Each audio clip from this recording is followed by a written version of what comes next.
live right now. Yo, Shabbat Shalom, Shabbat Shalom. Bye. Shabbat Shalom. We'll just wait for a couple people to get up on here. Yeah, man. People. You want people. Love you. Seen you on the boat with your mother. Bless y'all both. She gain in health and stay in health as the daughter of the Most High, as yourself, high exalted. So take care of yourselves and don't get angry. Don't get annoyed at other people. Don't let them shake your mind up. Just be daughters as your daughters. That's all. That's what the Most High wants. As we are sons. She said hi. Dash. Y'all doing? Yeah, man. Just all the sisters, man, be daughters, be beautiful daughters as you are. You know what I'm saying? Don't put that hedge of protection because we're gonna. Y'all seen the title? Y'all seen the title, man? Mighty men are coming, and just a matter of time. We're gonna take care of our sisters, of our daughters, and protect the land of Israel on all levels, from daughters all the way to the land itself. So. Come. I know that's right. Hey, we're some more eyes. Hey, if you're watching, check in. How do I know it's 6 people if you're not checking in? Say what's up. Yeah, what's up to you, boy? And we're not going to fight. We're too far away. Right. Oh, man. No, but I got okay. We got 7, so I'll start. First off, foremost, the water for joining us on this edition of Wednesday night class. We got a good one for you, Mighty Men in the Chronicles. Without further ado, first off, we want to thank and give honor and praise to the Most High for gathering us together. I am Ambassador Barak. To my left or my right is Ambassador Yediah. The water for everybody chiming in. Please don't forget to like and subscribe and share the video. And then with that, I'll begin the class.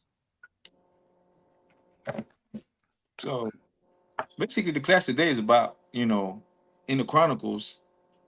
How many of our men, even when whether they were at a low state or at a high state or being called one of the top 3 or top 3 captains, top 3 chiefs or best warriors, they were always looking good in their speech, in the way they move with each other, in the way that Israel moved with David, in the way David moved after the death of Saul, even at the death of Saul, how David reacted to that news and how it affected him. And we're going to read all about that. And I'm not saying that, they weren't strong, fast. We're going to see all of that. But the qualities that made them great men were not strength of hands or feet mostly. It was what was inside them. And I'm going to even show you certain words that were being used in the scriptures to show you that. Right? And I want you to remember this word, right? Alacrity. When you got time, whether it be now or later, look up the word alacrity. It's spelled ALACRITY. And that word is gonna hopefully help you understand what that is and how it is represented in these mighty men, what we're about to read about. Can you get 1 Chronicles chapter 9, verse 2? Start at verse 1. 1 Chronicles chapter 9, verse 2. Start at verse 1. So go. So this is the book of 1 Chronicles chapter 9, verse 2. Let's go ahead and share the screen too. I'll do that for sisters. I mean, we're going to be in the First Chronicles though a lot, so well, let's just keep it like this. All right. So this is the book of First Chronicles, chapter 9, verse 1, and it reads: So all Israel were reckoned by genealogies, and behold, they were written in the book of the kings of Israel and Judah, who were carried away to Babylon for their transgression. For their transgression. Now, now we understand the Babylonians were were around at that time, right? And the Babylonians today, right? Imagine their rule was from 1894 BC until I would say later on around 1595, 1500 BC before Christ, right? Then we have other nations that came. We have to understand David was in the midst of war all the time. Saul as well, and they was always fighting. Always there was Israel was fighting. There's even certain places in the scriptures we're going to read about where the name of the place reflects the mindset that was going on at that in that particular city, right? Now, can you read let's see, verse 14. So that verse 14. Verse 14. And of the Levites, Shemaiah, Mm-hmm. the son of Mm-hmm. Hashu, the son of Azrikam, the son of Hashabiah, of the Mm-hmm. sons of Merari. Now, in the Levites, there's another subcategory. There's Merari, Gershon, and Kohath, right? Mm. Keep that in mind. Keep going. Verse 15. And Bakbakar, Haresh, and Galal, Mm-hmm. and Mattaniah, Mm-hmm. the son of Micah, Mm-hmm. the son of Zetri, Mm-hmm. the son of Asaph, Okay, keep going. and Obadiah, the son of Shemaiah, the son of Galal, the son of Jethudun, and Bechariah, the son of Asa, Mm-hmm. the son of Elkanah, that Mm-hmm. dwelt in the villages of the Netophathites. That's as I recall. You have your Bible dictionary with you next to you right now, no? Oh, so like I got it in the car, but I can go run and get it real quick. Nah, it's cool. If you look it up, as I recall, it's a city of Levites. Okay, go. It's straight up a city of Levites, right? Keep going. You know what? Jump Uh, to verse 19. No, verse verse 18. 18. 18. Who hitherto waited in the king's gate eastward? Mm-hmm. There were porters in the companies of the children of Levi. So Shalom was the chief. Keep going. And Shalom, the son of Kori, Mm-hmm. the son of Abiasaph, Mm-hmm. the son of Korah, and his brethren of the house of his father, the Korites, were Mm-hmm. over the work of the service, Mm-hmm. keepers of the gates of the tabernacle, Mm-hmm. and their fathers, being over the hosts of the Lord, were keepers of the entry. Yeah, keepers of the entry. That means that the Kohath family, these are the family that took care of the service of the Lord, did the head family, right? And every gate was guarded by them, right? Keep going. Now, keep going. And Phinehas, the son of Eleazar, was Mm-hmm. the ruler over them in time past, and the Most High was with him. See that? Phineas. Now, remember Phineas. Phineas was from Numbers chapter 25, I believe. The same Phineas that speared a brother for being in a relationship with a Midianitish woman. In Midian, when we were supposed to just cross that land and not take anything, not even of their wives, he took one wife. And Phineas had to spear him and the woman, and even probably maybe the child that was in her belly to make sure that nobody survived. And he got that title from the Most High to be one of them top Levites, right? Keep going. Come. And Zechariah, the son of Meshelemiah Hmm. was porter of the door of the tabernacle of the congregation. Go ahead. And all these, verse 22, all these which were chosen to be porters in the gates were 212. Hmm. These were reckoned by their genealogy in their villages, whom David and Samuel the seer did ordain in their set office. In their set office. That means that if you wasn't for part of the Levites and part of a specific family, you couldn't get that job. That was like, well, no, for lack of comparison, that was like a government job. You couldn't get in there unless you was from the right lineage, from the right family, from the right provenance, right? Verse Yeah. 20. Verse 23. So they and their children had the oversight of the gates of the house of the Most High, namely the house of the tabernacle by wards. In four quarters were the porters toward the east, west, north, and south. And their brethren, which were in their villages, Mhm. were to come after 7 days from time to time with them. With them. Go ahead. For these Levites, the four chief porters were in their set office and were over the chambers and treasuries of the house of the Most High. That means that Levites were guarding the money, everything that was in the temple. You went in there and you trying to take something, it was lawful to kill you, Yep. to end your life. Go ahead. And they lodged, verse 27, and they lodged round about the house of God. See that? That means that them Levites were living in there. Because They were living in there, eating in there, eating everything's holy, studying. Go ahead. the charge was upon them, and opening and the opening thereof every morning To them, pertained to them. the sons of Korah. Right? Mhm. Go ahead. And certain of them had the charge of the ministering vessels, Mm-hmm. that they should bring them in and out by tale. Yeah, now by tail. I mean, in a straight line, in order. Go ahead. Some of them were also appointed to oversee the vessels and all the instruments of the sanctuary, and the fine flour, and the wine, and the oil, and the frankincense, and the spices. And the spices.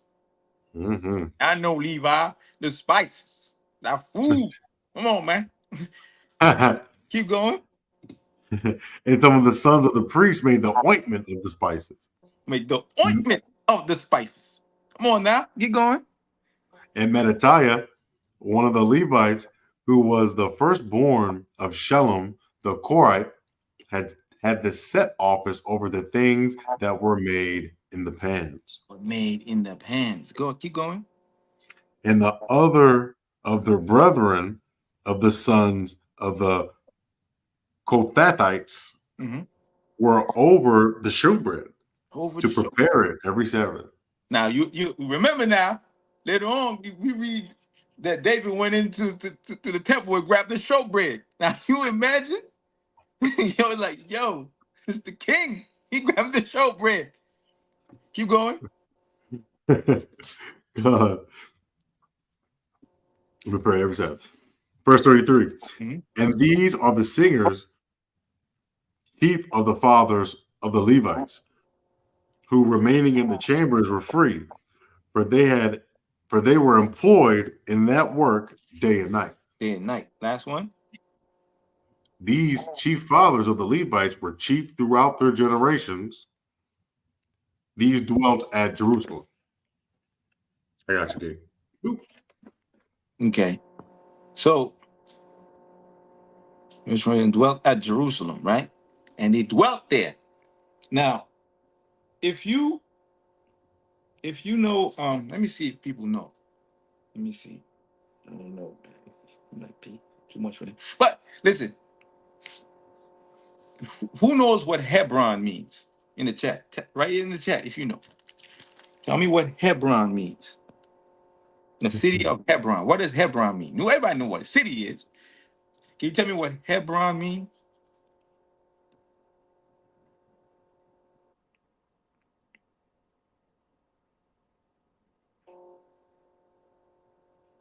Let me see. Also, I want to see if people are paying attention then, because we're gonna get into something that is very important, and that's our community and our society and who we are, and where we come from. We'll get it throughout it, sis. We'll get into that. Can you have something to bring out, Barack? Oh no. Um, no, not at this time. Um, no, this is good though. This is good. Okay, so can you go to First Chronicles 10:4? Let's start there. Right? Okay, come. You know what? Start at verse 2. Start at verse 2.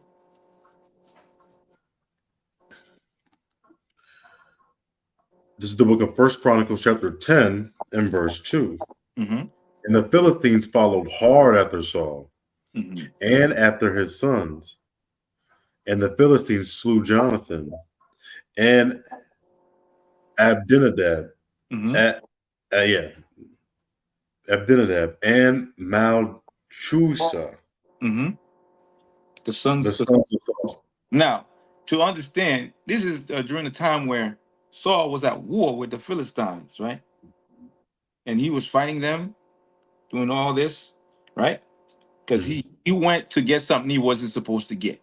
He went to get divination, or he went to a familiar, a witch, which is outlawed by the Most High in Jerusalem, to wake up Samuel to tell him how he's going to go in the war against the Philistines, instead of inquiring of the Most High. Because Most High, he inquired from the Most High, but the Most High wasn't answering. So he went to a familiar to get the information. And this is the result of what's going on. What happened, Okay. right? And Gone. And then I'll get the Leviticus 19 and 31. Mhm. This is just law about this, right? This is why the Most High is so mad at Saul. And you know what I'm saying? Leviticus 19 and 31. Regard them not that have familiar spirits, neither seek after wizards to be defiled by them. I am Yahweh your power. I am the Lord your God. That, the Most High wants us to come to him for each and everything. And you'll see later, if we get there, that David is inquiring the Most High about every little thing, even when it comes to war. Hey, Most High, what should I do? Should I go meet them? Are you going to help me? So he wants us to come for every little thing. But anyway, I'll continue on. Now let's go. Keep going. Verse 3. Go at verse 3. Verse 3. And the battle went sore against Saul, and the archers hit him, and he was wounded of the archers. Mm-hmm. Keep going. Then Saul said to his armor bearer, draw thy sword and thrust me through therewith, Mm-hmm. lest these uncircumcised come and abuse me.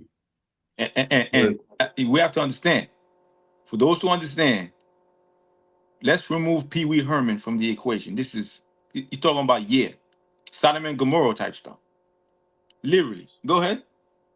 Con, lest these uncircumcised come and abuse me. Yup. But his armor bearer would not, for he was sore afraid. So Saul took a sword and fell upon it. And when his armor bearer saw that Saul was dead, he fell likewise on the sword and died. And So Saul died, and his 3 sons, and all of his house died together. okay, one And second. when okay, Once now I'm gonna read an account from the Josephus, right? Because in Josephus it reads a little bit different. It reads, this is from Josephus chapter 6, right? It says, but his armor bearer, not daring to kill his master, he drew his own sword and placing himself over against its point, he threw himself upon it, and when he could neither run through him, so like run it through him, nor by leaning against it, make the sword pass through him. He turned him around and asked a certain young man that stood by who he was And when he understood that he was an Amalekite, Mm-hmm. that man was an Amalek, right? He desired him to force the sword through him. That's Saul asking an Amalekite to force the sword through him. Now, keep in mind what happened when the Most High told him to kill all Amalek in the Bible. Thus saith the Lord. He said, kill all Amalek, don't let spare one. But what did he do? He did not follow the law or the statute the Most High gave him. He spared some of these Amalekites. And who came to slay him? An Amalekite that was just passing by. He desired him to force the sword through him because he was not able to do it with his own hands, and thereby to procure him such a death as he desired. This the young man did accordingly, and he took the golden bracelet that was on Saul's arm and his royal crown that on his head and ran away. And when Saul's armor bearer saw that he was slain, he killed himself, nor did any of the king's guard escape. All right? Now, continue reading what you was reading, Lord. Come. Verse 7. And when all the men of Israel that were in the valley saw that they fled, and Saul and his sons were dead, then they forsook their cities and fled, and the Philistines came and dwelt in them. Now, remember, I'm asking y'all. In this verse, it said that all Israel fled their cities. Isn't a city a place of sanctuary where you could stay and be safe? But in this verse, they fled. Now, I want y'all to remember what the word Hebron means, right? Now, keep going. Come. Verse 8. And it came to pass on the morrow, when the Philistines came to strip the slain, that they found Saul and his sons fallen in Mount Gilboa. Now, Gilboa means what? It means boiling springs, bubbling fountains, agitated pools, or swelling with emotion. Wasn't Israel in an emotional state at that point? Everybody was running. Mm-hmm. They was boogie. They was running away, man, faster than going to dance for boogie downtown.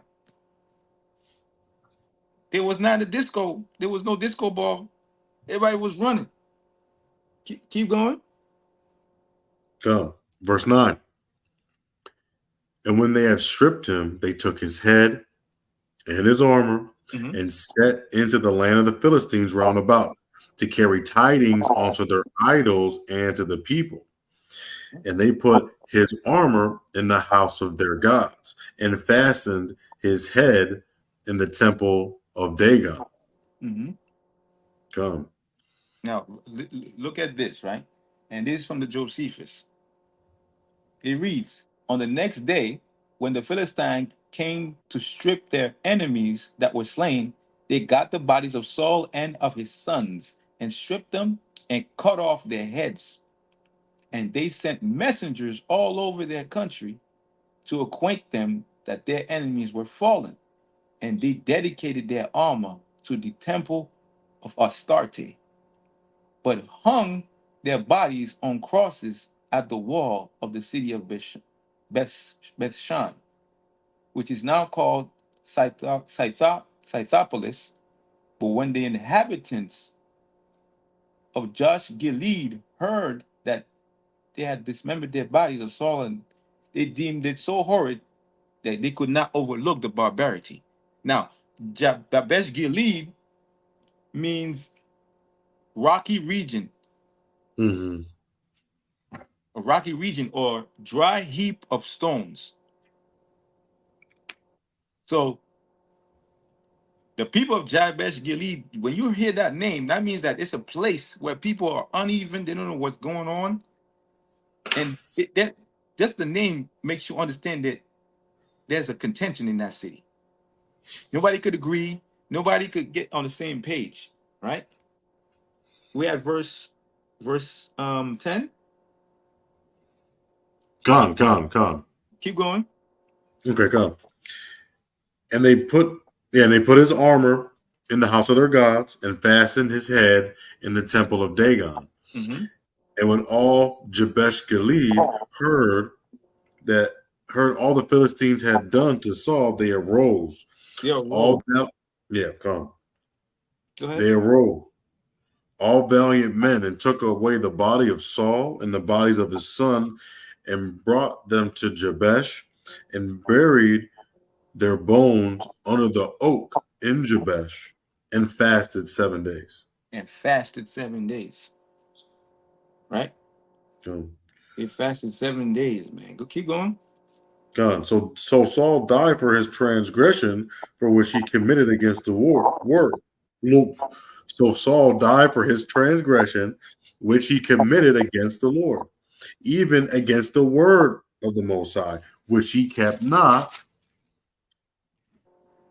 and also asking for counsel of one that had a familiar spirit to Mm-hmm. inquire of it, and inquired not of the Lord. Therefore he slew him, and turned the kingdom on to David, the son of Jesse. Now let me get this, another one. Uh, so this is still in Leviticus. This is Leviticus 20:6, Mm-hmm. concerning Saul. And the soul that turneth after such have familiar spirits, and after wizards to go a whoring after them. I Mm-hmm. will even set my face against that soul and will cut him off from among his people. And that's exactly what happened to our ancestor Saul. That's a Saul, right? And it's unfortunate because he made he made he made an attempt to revive somebody that's dead to be able to get counsel when he just has to be patient and get counsel from the Lord. Right? Now, we're going to see, I kept bringing up the word Hebron or the city of Hebron. Now, I'm going to tell you or bring about what Hebron means. Yeah, Jabesh Gilead means rocky region, or heap of dry stones, right? So this basically saying that it's a place where everybody's, not sure or uneven or on anything. They have no sure footing, right? Now, in First Chronicles chapter 11, the first verse, right? It says, "Then all Israel gathered themselves to David unto Hebron, saying, Behold, we are thy bone and thy flesh." Now, Hebron means what? It means society, community, league, or basically one people. And we could see that in that first verse because it says, "Then all Israel gathered themselves to David unto Hebron," so unto the society, unto the community, saying, "Behold, we are thy bone and thy flesh." So these words that we hear, they're important. And and imagine they didn't come together on a place that has no significance. That place has a big significance. The city of Hebron, right? Now, just before that, I want to bring out why David is great and why the Most High loved him, right? Listen to Hey, this. I was about to say this brother Ramon Jamar said, Yeah, okay, okay. I'd answer. So this is why the Most High loves David, right? We all know that David, he didn't want to kill Saul, even though he had multiple chances, three chances to kill Saul. He said, "No, I'm not going to lift my hand against the Lord's anointed. I'm not going to kill Saul." The Most High put Saul in position. I'm not going to kill that man, right? But from the Josephus, we're going to see before his death, he didn't want to kill him. Let's see how he reacted after the death of Saul, right? Here's from the Josephus, and he reads, "He also produced demonstrations that the king," when he say he, that means the so-called man that killed Saul, "that the king was slain, which were the golden bracelets that he had been on the king's arms, and his crown, which he had taken away from Saul's dead body, and had brought them to him. So David, having no longer room to call in question the truth of what he said, But seeing most evident marks that Saul was dead, he rent his garments and continued all that day with companions in weeping and lamentation.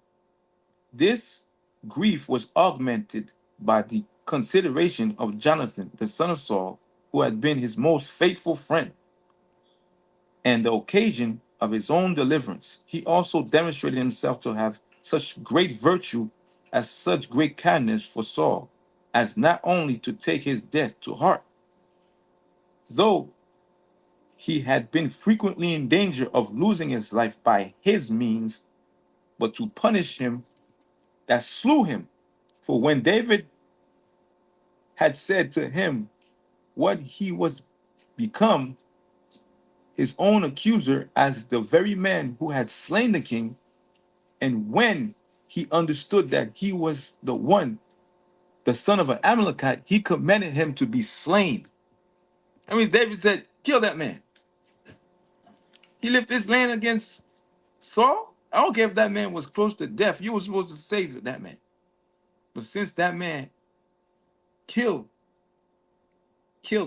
Saul on the battlefield, David said, kill that man. Mm-hmm. Put him to death. That's how we have to understand that when we came together at Hebron, that was a big event. We together to come together to go against these Philistines at the city, which is named Community. That's a lot of energy on that place, right? Can you read First Chronicles chapter 11, verse 4? God, and just before you get that, this is just an account of Saul trying to kill David too. Yeah. This is First Samuel 19 and let's go 19 and 9 and 10. So, and the evil spirit from the Most High was upon Saul as he sat in his house with his javelin in his hand, and David played with his hand. And Saul sought to smite David even to the wall with the javelin, but he slipped away out of Saul's presence, and he smote the javelin into the wall. And David fled and escaped that night. You know, so I mean, he be trying to kill him. I mean, when someone trespasses against you, I mean, you know, it might be on the next time you see him, but David just had that spirit on him, man. So David was an incredible man. He was a very incredible man. But anyway, what did you want me to get? First Chronicles 11 and 4. First Chronicles 11 and 4. And David and all Israel went to Jerusalem, which is Jebus, where the Jebusites were, At the the time. inhabitants of the land. Yeah, at the time. Go ahead. God.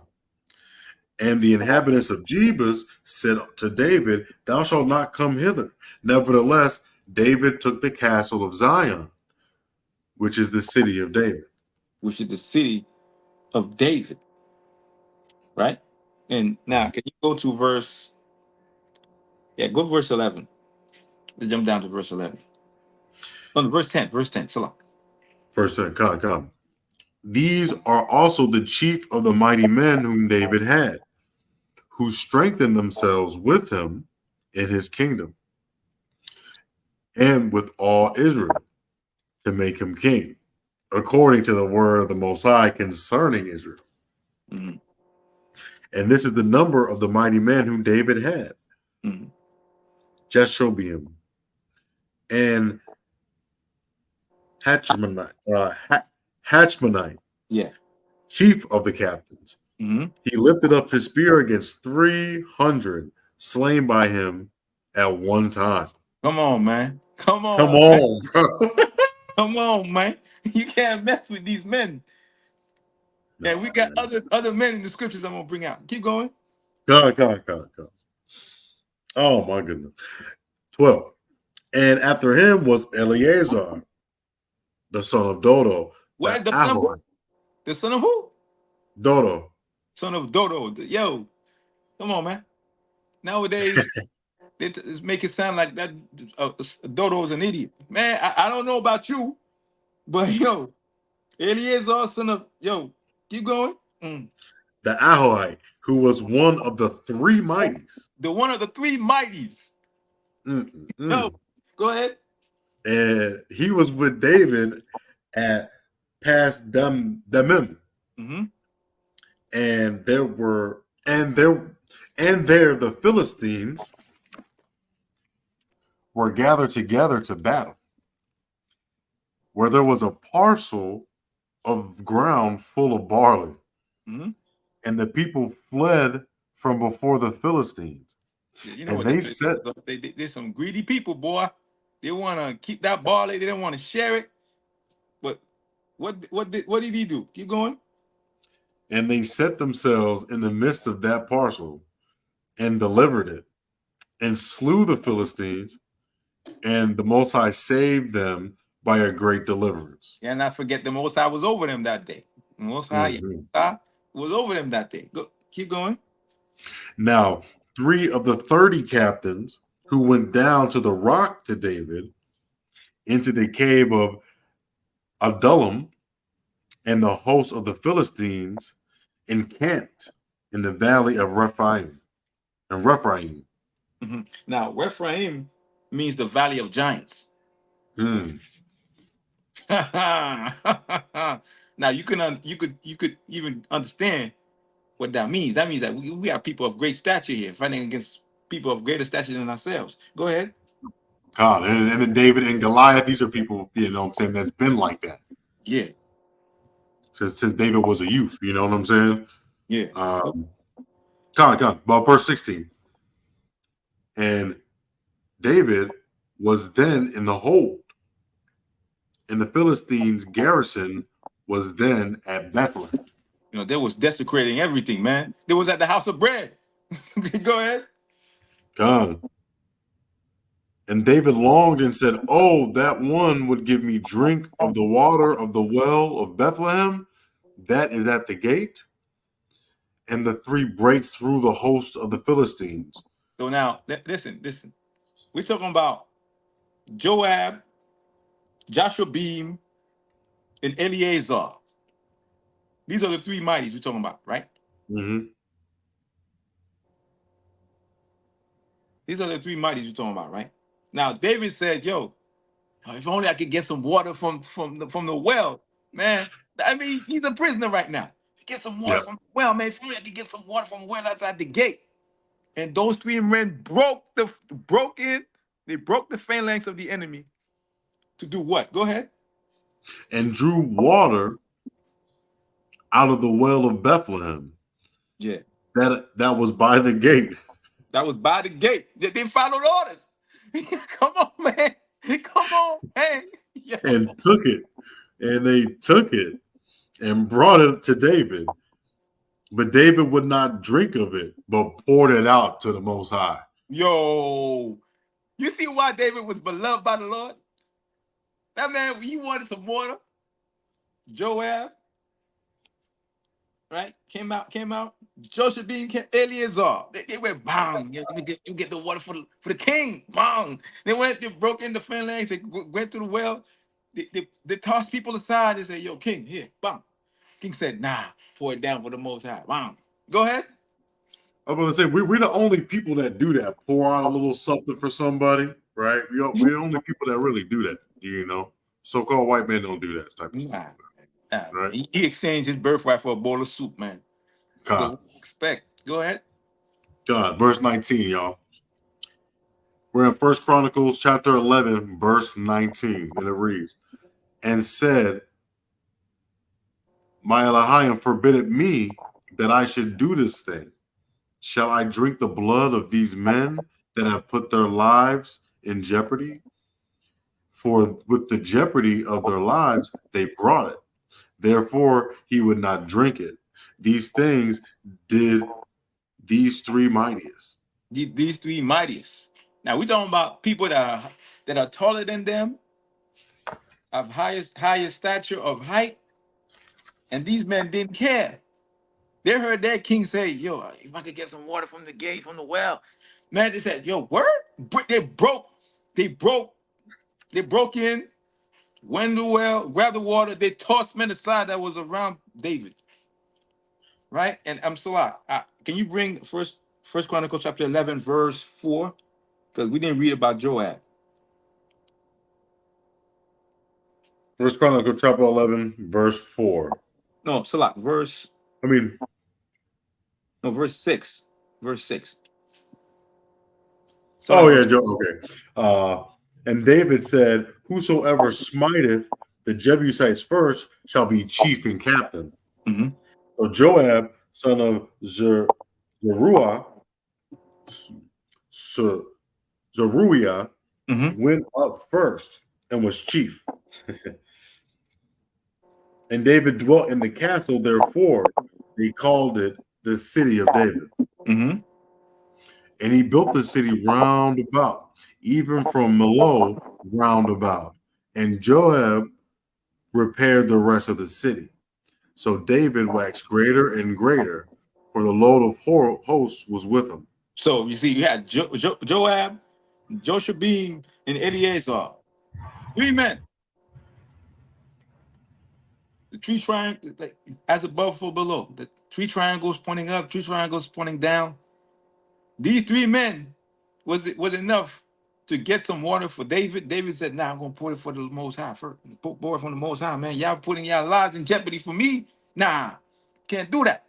Man, I can't do that, man. Right now, read verse 20 to 23. Oh, okay. And Abishai, the brother of Joab, he was chief of the 3. For lifting up his spear against 300, he slew them and had a name among the 3. Keep going. All right now. Yo. Whew. Mm-hmm. One of the 3, he was more honorable than the 2, for he was their captain. Howbeit, he attained not to the first 3. Go ahead. Benaiah, the son of Jehoiada, Mm-hmm. the son of a valiant man of Kabzeel, who had done many acts. He slew 2 lion-like men of Moab. Mm. Mm. Yo, we're talking about, yo, man of the Lord. Keep going. Come. Also, he went down and slew a lion in a pit in a snowy day. In a snowy day. Snowy day, he I'm gonna said. go down there and bop. Yo, I'm gonna bop with this line right now. Hold on, Lord. Hold on. I gotta plug this up battery in before I complete. Yo, gotta fight with this line right here. Bam. And he won. Now it's not only Samson, man. There are other men that fought lions. You know, we have other men. Now keep going. Come. That's And it. he slew an Egyptian.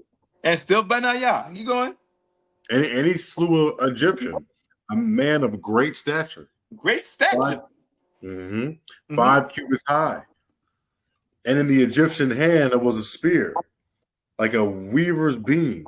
And he went down to him with the staff and plucked the spear out of the Egyptian's hand and slew him with his own spear. And slew him with his own spear. Come on, Come. man. Come on, man. That's why we need our women. Without our women, we can't have great men like this. This was a time where we was still fighting many wars at the same time. Hey, we was in such a level that our women and forefathers was producing mighty men like this. And we're not even done. I got in the Josephus, right? I read a passage, and it reads, Asael, who was the most eminent of them, he was very famous for his swiftness of foot, for he could not only be too hard for men, but is reported to have overrun a horse when they had a race together. You hear that? How could the Africans, they have Nimrod, they call him the breaker of horses. We're talking about a dude, SIL, who could run down a horse. He could run down and pin down a horse. Yeah, that's wild. That's wild. That's really wild. It's almost like not human. It's not, you know. It's amazing. And now, like we have like, okay, because there were at one point in the scriptures, David goes to war against a man named in the Josephus, he's named Abner, right? And this is being said. There's a battle that's going on, a small snippet of a battle that's going on. It reads, Abner smote him, Asael, with his spear as he held it in his flight. Because Abner was running away from David, from all these warriors, right? And that by a backstroke, he gave him a deadly wound so that he died immediately. So Abner killed Asael, right? Because Abner was telling Asael to run there with his swift feet that he was about to catch him. He said, yo, stop running after me or I'm going to kill you. So Abner killed Asael, right? And this is where the word alacrity comes in. I want y'all to remember this word alacrity. When they came to the place where Asael lay, they stood around about the body.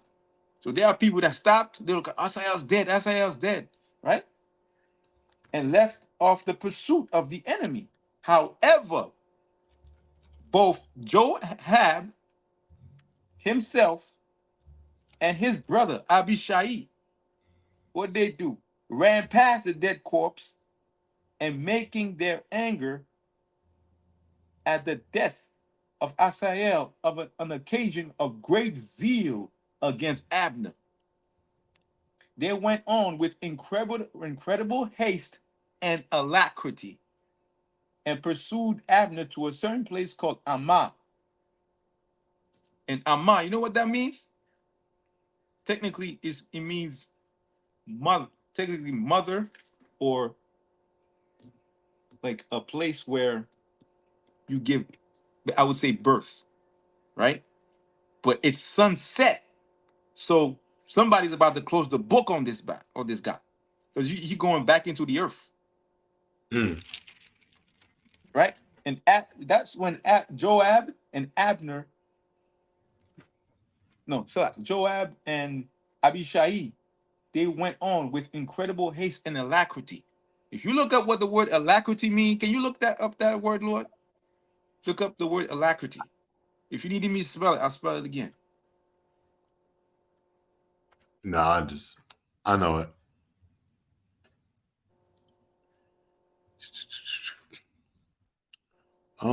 Cheerful readiness, promptness in response. Keep going. Let's see. Let's get the Webster. Promptness in response, cheerful readiness, accepted the invitation with alacrity. Gameness, willingness, obligingness, goodwill. Yeah, that means that nothing is going to deter you from your job. You so focused on what you're doing, everything that happens, whether life or death, it just adds to your eagerness to get the job done. Yeah, Latin for alacritas, from alacre or alaxer, lively, eager.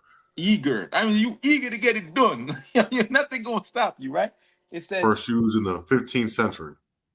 They went on with incredible haste and alacrity and pursued Abner to a certain place called Ammah, which is mother or earth, right?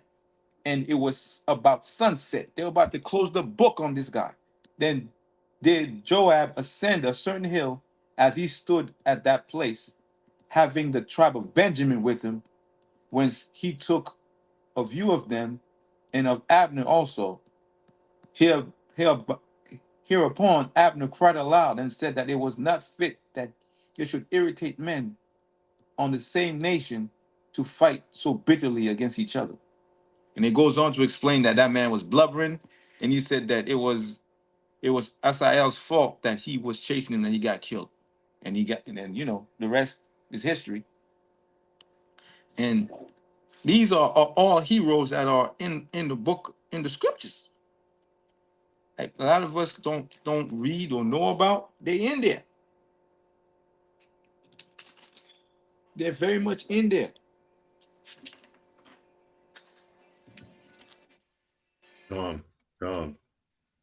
It's just amazing, though, because people sometimes they don't read like Chronicles and things like that, and they think, the Bible ain't real and it's allegorical. I mean, you lifted up a spirit through 300 men. You slew a lion on a snowy day. That's as clear as day right there, brother. I don't know what you talk about. You know what I'm saying? So, man. Yeah. So it, let me see. It's amazing. Like we got heroes that people don't know about, that people don't hear about, and all the tribes. They came to the aid of David. Man, can you get First Chronicles 13, verse 1?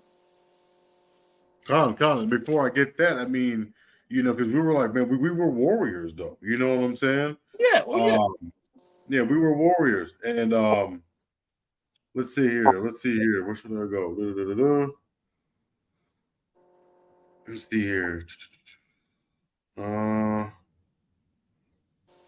And these are the men that helped David, man.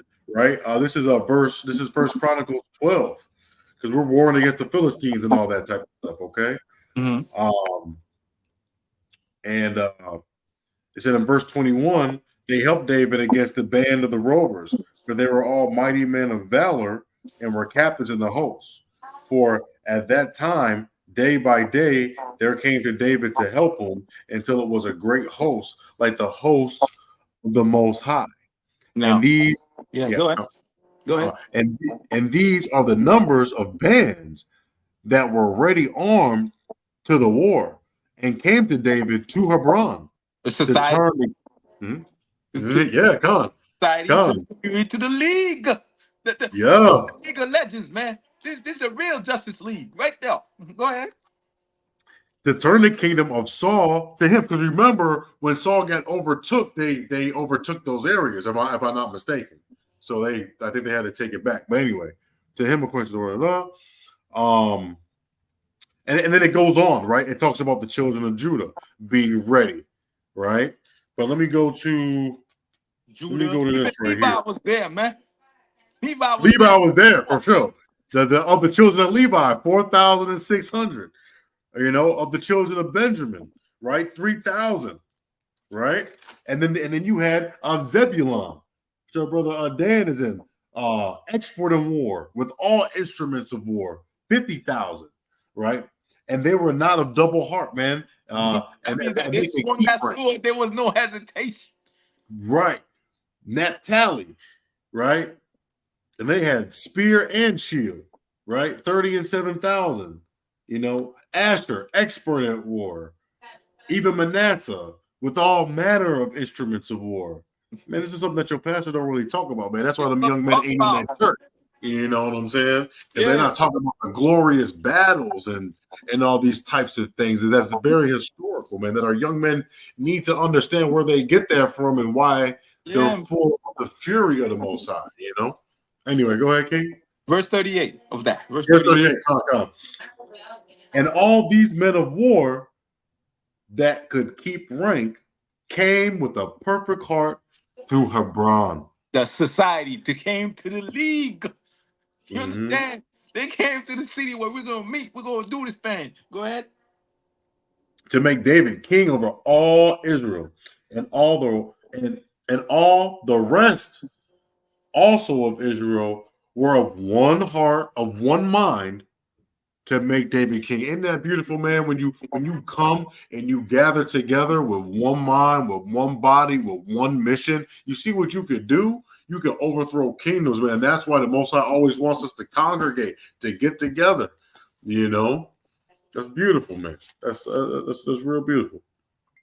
And look too.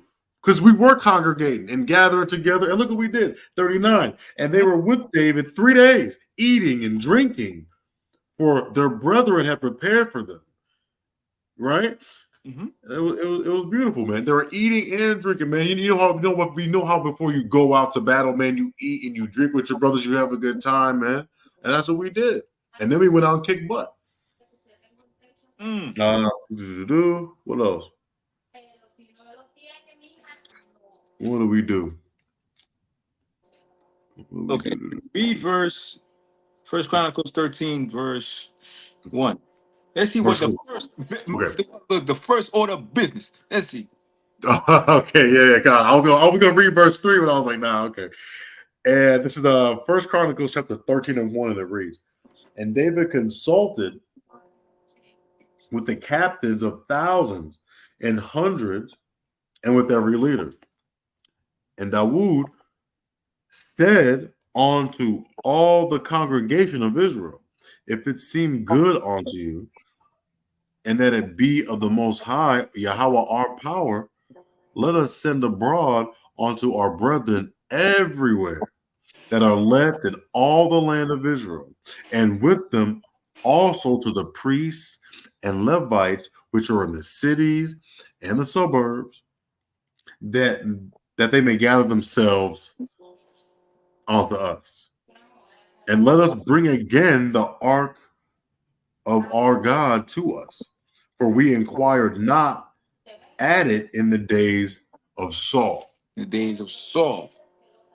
Okay. You want me to get that one too in First Samuel? Or you want me to keep, or you want me to keep rocking? Okay, I can do that real quick. Yeah, do it. Okay, yeah. Because this is a battle, man. This is in First Samuel and stuff, man. Because that's not the only Saul's head is not the only thing they brought into the temple of Dagon. That's not the only thing they brought into the temple of Dagon. Oh, let's read verse 4.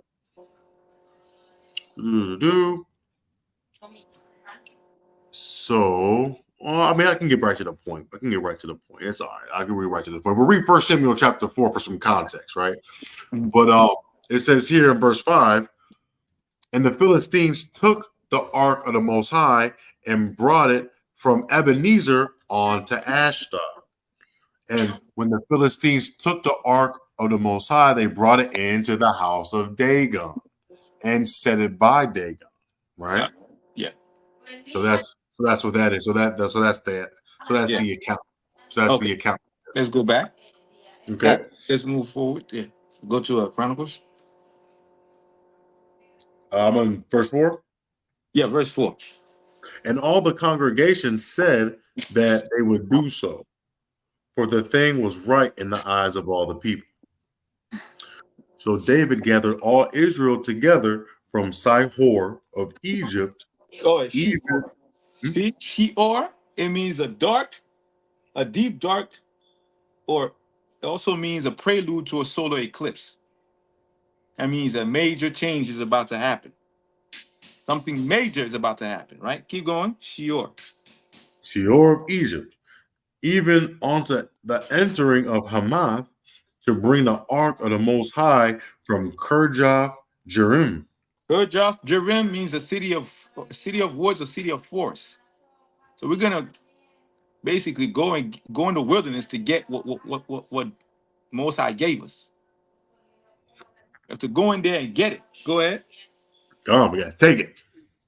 And verse 6, and David went up and all Israel to Baalah, that is the Kirjath Jearim. As the city of woods, right? Baalah, right? It is a female version of their so-called God, right? Mm.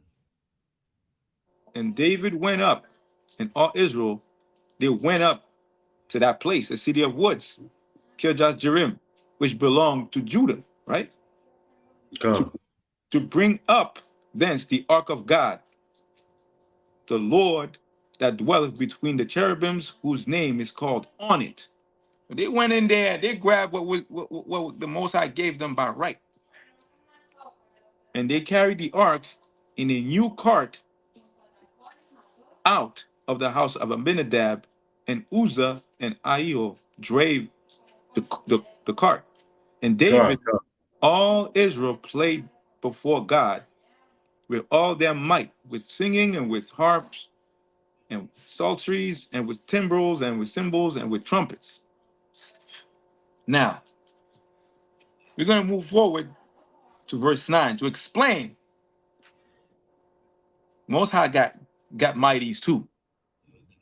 Got mighty too, and they're mightier than the Benaiah and all, Joab and Eleazar. Trust. And when not, and this is you want me to get it? Okay. This is First Chronicles chapter 13 and verse 9. And when they came onto the threshing floor of Shidon, Uzzah put forth his hand to hold the ark, for the oxen stumbled. And the anger of the Most High was kindled against Uzzah, and he smote him because he put his hand to the ark. And there he died before God. Once I've evaporated that man. Paul. Those are angels, man. Hit that Yeah, man come, waste. He gone. He's done. Verse 11. come. And David was displeased because the Most High had made a breach upon Uzzah. Therefore, that place is called Perez Uzzah to this day. To his day. So keep going. And David was afraid of the Most High that day, saying, how shall I bring the ark of the Most High home to me? How So am I going to move this card? How am I going? I can't touch it, man. I can't touch it, dog. I I'm can't touch scared. it. Go ahead. So David brought not the ark home to himself to the city of David, but carried it aside into the house of Obed-Edom the Gittite. Yeah. Go ahead. One more verse. And the ark of the Most High remained with the family of Obed-Edom and his house 3 months. And the Most High blessed the house of Obed-Edom and all that he had. And by the way, yeah, he's not an Edomite. Obed Edom I is a know. Levite. He's a Levite. All right. I just want clarification. That man was the Levite. Get other book. He plus Edom. He plus Edom, huh? Oh man. So yeah. So and as the ark stayed there, it stayed there, what, 3 months, I believe. 3 months. Yeah, can't to say that 3 And months. it kept increasing that man. It kept increasing that Levite. Wow, he get waxing greater and greater. But in the end, the ark was brought to, to its proper place. And it's it, it's just to show y'all that, it's not just in the Maccabees that you have heroes, man. You got heroes that be swinging swords and shooting arrows and doing their work and making hard decisions. Like David put that man to death. That was easy. That's an Amalekite. But to pour that water on the floor because you don't want your brothers to bleed because you're getting water. Yo, that's you crying because a man wanted to kill you. He died, but you said, man, that man dead, Jonathan dead. Yo, Jonathan was David's boss. It was his man's. Jonathan died, man, on the battlefield. Think that don't hurt? Man, come on.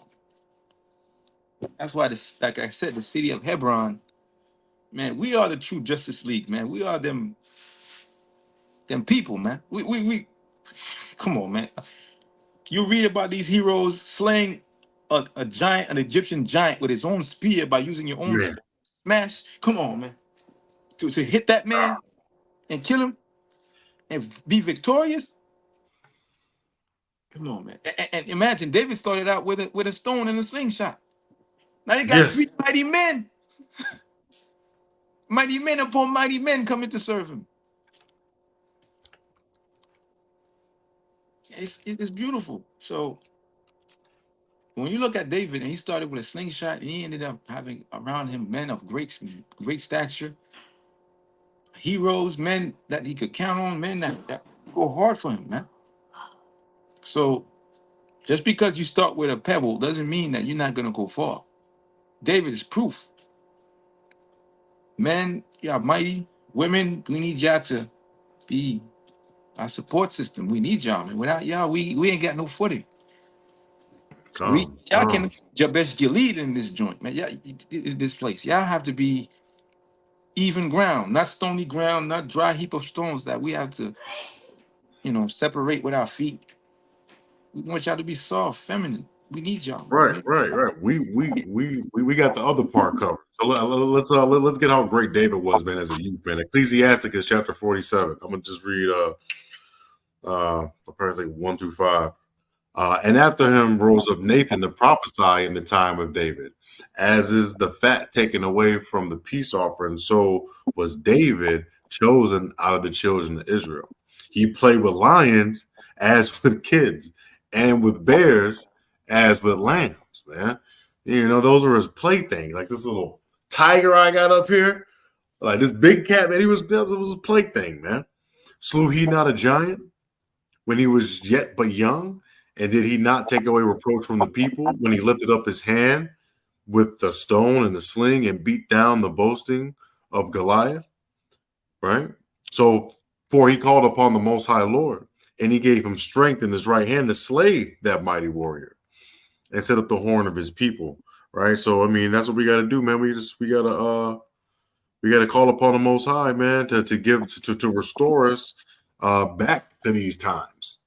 Right, so we can be these mighty men and be one of these three mighties, man. So we can do crazy, so we can do marvelous things, man. Yeah. So don't get confused or bewildered by Batman, Superman, or Avengers and all that. That is nothing. All right, that is nothing. That is just low level thinking. We talking about men in the Book of Kings that summon bears to attack people. We're talking about men that jump in on a pit on a snowy day to fight lions. Men with alacrity, meaning that they look forward to doing the work. They look forward to get an opportunity with eagerness to do what the Most High pushed them to do. So, hey, that's it for today. We'll continue on, hopefully, with this train of thought and what we're trying to bring out, and the greatness of David and his men. We might do a part two. We'll just decide, me and Barack. If y'all want to, if y'all don't want to, go somewhere else. I mean, you know, if y'all want Yeah, to, kind of. part two, show y'all like the mighty acts also, what they did. We go bit by bit. You know what I'm saying? We're not gonna do everything in one go, but we'll bring it out. Definitely. So what y'all say? Y'all want a part two or no? If I don't want to get an I will. answer, move on to something else. I want to let Barack move on to something else until y'all ask for it. I'm just saying.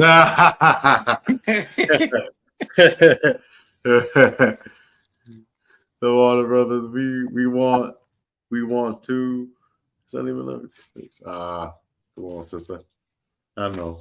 Um, yeah, but we could do we could do a part two. If not, we can move on to something else. But it's all beautiful, man. It's all beautiful to me. Okay, so I mean, we'll do a part two on this. Y'all gonna like it. We're gonna do, yeah, 1-on-1 is already complaining. We're gonna do a longer video, maybe 2 hours. Sometimes it's hard to gauge how many pages of my notebook I need because I'm be taking a lot of notes. Come, come, You got anything come. to bring out, Lloyd?